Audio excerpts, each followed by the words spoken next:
Hello! అందరికీ నమస్కారం. ఈరోజు నేను ఎగ్ ఫ్రైడ్ రైస్ చేస్తున్నాను. దానికి సంబంధించిన సామాన్లన్నీ ఇవి. ఇప్పుడు నేను కడాయి తీసుకున్నాను.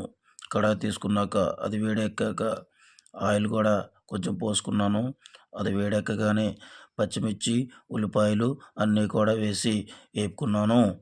వేపిన తర్వాత ప టమాటాలు కూడా అండ్ సాల్ట్ కూడా వేసి కాస్త మగ్గనిచ్చాను. అల్లం వెల్లుల్లి పేస్ట్ కూడా వేసేస్తున్నాను.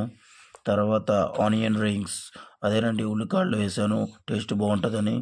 తర్వాత 4 గుడ్లు కూడా వేస్తున్నాను. మనకి ఎగ్ ఫ్రైడ్ రైస్లోకి ఎక్కువ ఎగ్ తగలాలని చెప్పి 4 గుడ్లు వేసాను. తర్వాత కారం వేస్తున్నాను.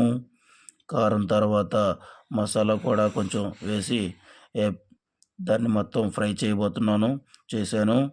ఇప్పుడు కొత్తిమీర వేసి తర్వాత దాన్ని బాగా